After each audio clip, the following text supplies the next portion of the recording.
اب قرآن کی ایک عجیب بلاغت ہے، قرآن ایک دم موضوع کو چینج کرتا ہے کہ اتنی ساری قدرت کے نمونے دیکھنے کے بعد تمہیں مان لینا چاہیے کہ جو یہ سب کچھ کر سکتا ہے، ایک پانی سے کھجور، اسی پانی سے انگور، اسی پانی سے کریلا، اسی پانی سے تربوز، اتنی چیزیں پیدا کر رہا ہے، تو کیا اسے مردوں کو دوبارہ زندہ کر کے انسان بنانے کی طاقت نہیں ہوگی؟ تو اس لیے قرآن کہہ رہا ہے وَإِن تَعْجَبْ، اے مخاطب اگر تجھے تعجب ہوتا ہے نا کافر کی اس بات پر کہ ہم جب مٹی ہو جائیں گے تو دوبارہ کیسے زندہ ہوں گے، تو واقعی تعجب ہونا چاہیے، یہ واقعی قابل عجیب بات ہے۔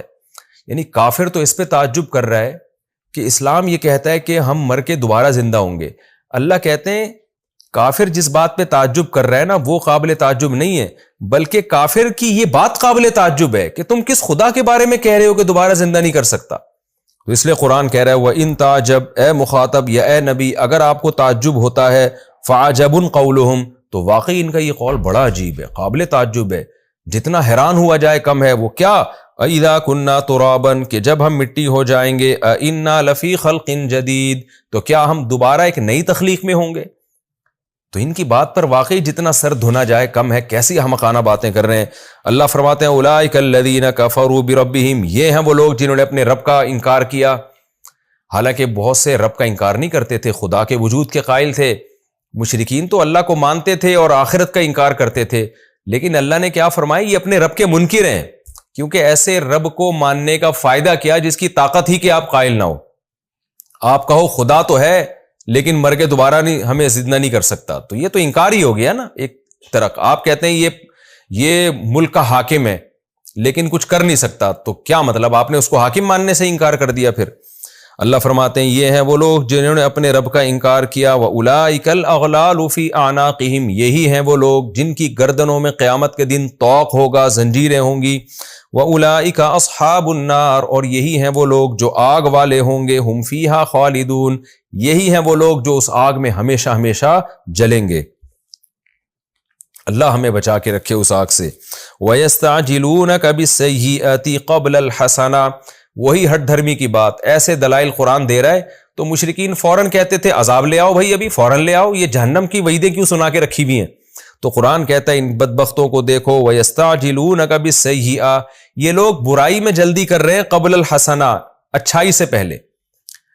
یعنی ہونا تو یہ چاہیے اچھائی میں جلدی کریں، عافیت کی دعا مانگیں اللہ ہمیں جلدی سے کوئی اچھائی دے دے، لیکن یہ کمبخت کیا کہہ رہے ہیں، ہمیں جلدی سے عذاب دے دے۔ اللہ فرماتے ہیں وَقَدْ خَلَتْ مِن قَبْلِهِمُ الْمَثُولَاتُ، جبکہ ان سے پہلے مثولات بہت سے عذاب گزر چکے ہیں، پچھلی امتوں کے حالات یہ سن بھی چکے ہیں، اپنی آنکھوں سے دیکھ بھی چکے ہیں، تو ایسی صورت میں عذاب میں جلدی مچانا کتنی بڑی ہٹ دھرمی حماقت ہے۔ رہا مسئلہ عذاب کیوں نہیں آتا، وَإِنَّ رَبَّكَ لَذُو مَغْفِرَةٍ لِلنَّاسِ عَلَىٰ ظُلْمِهِمْ، تیرا رب لوگوں کے لیے بڑی مغفرت والا ہے ان کے ظلم کے باوجود، یعنی وہ تو چاہتا ہے مغفرت ہو، وہ عذاب نہیں چاہتا، وہ ان کو توبہ کی مہلت دے رہا ہے۔ وَإِنَّ رَبَّكَ لَشَدِيدُ الْعِقَابِ، اور تیرا رب واقعی سخت عذاب والا ہے۔ تو عذاب دیر سے اس لیے آ رہا ہے تاکہ توبہ کی مہلت ملے، اور جب آئے گا تو بہت سخت آئے گا، کیونکہ اللہ تعالیٰ شدید العقاب ہے۔ وَيَقُولُ الَّذِينَ كَفَرُوا لَوْلَا أُنزِلَ عَلَيْهِ آيَةٌ مِّن رَّبِّهِ، اور کافر لوگ یہ کہتے ہیں کہ اس نبی پر کوئی بڑی نشانی نازل کیوں نہیں ہو رہی۔ تو میں نے بار بار بتایا کہ یہاں ان کی مراد ہے فرمائشی نشانی، معجزے تو بہت ظاہر ہوئے لیکن جو معجزہ ہم کہتے ہیں وہ والا فوراً کیوں ظاہر نہیں ہوتا۔ اللہ نے فرمایا انما انت منذر، اے نبی ان کی باتوں سے آپ پریشان نہ ہو، آپ تو صرف ڈرانے والے ہیں۔ وَلِكُلِّ قَوْمٍ ہاد، اور ہر قوم کے لیے ایک ہادی ہوا کرتا ہے، ہر قوم کا ایک رہبر ہوا کرتا ہے، چاہے وہ پیغمبر کی صورت میں ہو یا پیغمبر کے نمائندے علماء کی صورت میں ہو۔ یہ میں نے اس لیے کہا کہ ہر قوم میں پیغمبر نہیں آئے، بعض قوموں میں پیغمبر آئے، بعض قوموں میں ان پیغمبروں کی تعلیمات لے کر لوگ گئے اور انہوں نے ان کی کو حق بات پہنچائی۔ تو ہر قوم میں ایک کوئی نہ کوئی ہادی ہوتا ہے تاکہ اللہ کی حجت اس قوم پر تمام ہو جائے۔ تو آپ بھی ان کے لیے ہادی ہیں، آپ کا کام ہے ڈرانا، ان کے ان فضول اعتراضات کی پرواہ آپ کے ذمے نہیں ہے، کیونکہ ان کو اب قرآن کی ایک عجیب بلاغت ہے، قرآن ایک دم موضوع کو چینج کرتا ہے کہ اتنی ساری قدرت کے نمونے دیکھنے کے بعد تمہیں مان لینا چاہیے کہ جو یہ سب کچھ کر سکتا ہے، ایک پانی سے کھجور، اسی پانی سے انگور، اسی پانی سے کریلا، اسی پانی سے تربوز، اتنی چیزیں پیدا کر رہا ہے، تو کیا اسے مردوں کو دوبارہ زندہ کر کے انسان بنانے کی طاقت نہیں ہوگی؟ تو اس لیے قرآن کہہ رہا ہے وَإِن تَعْجَبْ، اے مخاطب اگر تجھے تعجب ہوتا ہے نا کافر کی اس بات پر کہ ہم جب مٹی ہو جائیں گے تو دوبارہ کیسے زندہ ہوں گے، تو واقعی تعجب ہونا چاہیے، یہ واقعی قابل عجیب بات ہے۔ یعنی کافر تو اس پہ تعجب کر رہا ہے کہ اسلام یہ کہتا ہے کہ ہم مر کے دوبارہ زندہ ہوں گے، اللہ کہتے ہیں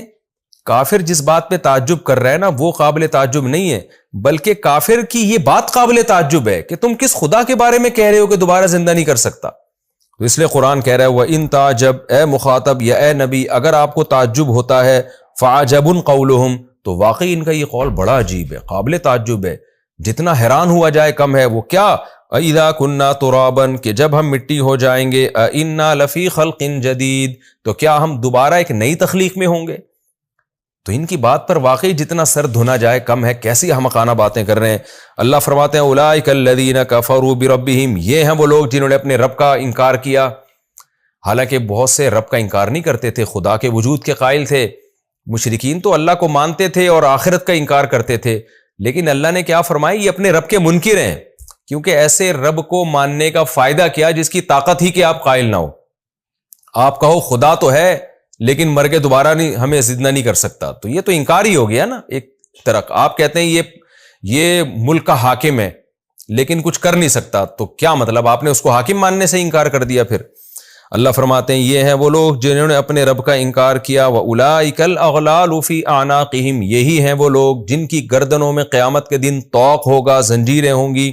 وَأُولَئِكَ أَصْحَابُ النَّارِ، اور یہی ہیں وہ لوگ جو آگ والے ہوں گے، ہم فیہا خالدون، یہی ہیں وہ لوگ جو اس آگ میں ہمیشہ ہمیشہ جلیں گے۔ اللہ ہمیں بچا کے رکھے اس آگ سے۔ وَيَسْتَعْجِلُونَكَ بِالسَّيِّئَةِ قَبْلَ الْحَسَنَةِ، وہی ہٹ دھرمی کی بات، ایسے دلائل قرآن دے رہا ہے تو مشرکین فوراً کہتے تھے عذاب لے آؤ بھائی، ابھی فوراً لے آؤ، یہ جہنم کی وعیدیں کیوں سنا کے رکھی ہوئی ہیں؟ تو قرآن کہتا ہے ان بدبختوں کو دیکھو، وَيَسْتَعْجِلُونَكَ بِالسَّيِّئَةِ، یہ لوگ برائی میں جلدی کر رہے ہیں، قبل الحسنہ، اچھائی سے پہلے، یعنی ہونا تو یہ چاہیے اچھائی میں جلدی کریں، عافیت کی دعا مانگیں اللہ ہمیں جلدی سے کوئی اچھائی دے دے، لیکن یہ کمبخت کیا کہہ رہے ہیں، ہمیں جلدی سے عذاب دے دے۔ اللہ فرماتے ہیں وَقَدْ خَلَتْ مِن قَبْلِهِمُ الْمَثُولَاتُ، جبکہ ان سے پہلے مثولات بہت سے عذاب گزر چکے ہیں، پچھلی امتوں کے حالات یہ سن بھی چکے ہیں، اپنی آنکھوں سے دیکھ بھی چکے ہیں، تو ایسی صورت میں عذاب میں جلدی مچانا کتنی بڑی ہٹ دھرمی حماقت ہے۔ رہا مسئلہ عذاب کیوں نہیں آتا، وَإِنَّ رَبَّكَ لَذُو مَغْفِرَةٍ لِلنَّاسِ عَلَىٰ ظُلْمِهِمْ، تیرا رب لوگوں کے لیے بڑی مغفرت والا ہے ان کے ظلم کے باوجود، یعنی وہ تو چاہتا ہے مغفرت ہو، وہ عذاب نہیں چاہتا، وہ ان کو توبہ کی مہلت دے رہا ہے۔ وَإِنَّ رَبَّكَ لَشَدِيدُ الْعِقَابِ، اور تیرا رب واقعی سخت عذاب والا ہے۔ تو عذاب دیر سے اس لیے آ رہا ہے تاکہ توبہ کی مہلت ملے، اور جب آئے گا تو بہت سخت آئے گا، کیونکہ اللہ تعالیٰ شدید العقاب ہے۔ وَيَقُولُ الَّذِينَ كَفَرُوا لَوْلَا أُنزِلَ عَلَيْهِ آيَةٌ مِّن رَّبِّهِ، اور کافر لوگ یہ کہتے ہیں کہ اس نبی پر کوئی بڑی نشانی نازل کیوں نہیں ہو رہی؟ تو میں نے بار بار بتایا کہ یہاں ان کی مراد ہے فرمائشی نشانی، معجزے تو بہت ظاہر ہوئے لیکن جو معجزہ ہم کہتے ہیں وہ والا فوراً کیوں ظاہر نہیں ہوتا؟ اللہ نے فرمایا انما انت منذر، اے نبی ان کی باتوں سے آپ پریشان نہ ہوں، آپ تو صرف ڈرانے والے ہیں۔ وَلِكُلِّ قَوْمٍ ہاد، اور ہر قوم کے لیے ایک ہادی ہوا کرتا ہے، ہر قوم کا ایک رہبر ہوا کرتا ہے، چاہے وہ پیغمبر کی صورت میں ہو یا پیغمبر کے نمائندے علماء کی صورت میں ہو۔ یہ میں نے اس لیے کہا کہ ہر قوم میں پیغمبر نہیں آئے، بعض قوموں میں پیغمبر آئے، بعض قوموں میں ان پیغمبروں کی تعلیمات لے کر لوگ گئے اور انہوں نے ان کی کو حق بات پہنچائی۔ تو ہر قوم میں ایک نہ کوئی ہادی ہوتا ہے تاکہ اللہ کی حجت اس قوم پر تمام ہو جائے۔ تو آپ بھی ان کے لیے ہادی ہیں، آپ کا کام ہے ڈرانا، ان کے ان فضول اعتراضات کی پرواہ آپ کے ذمے نہیں ہے، کیونکہ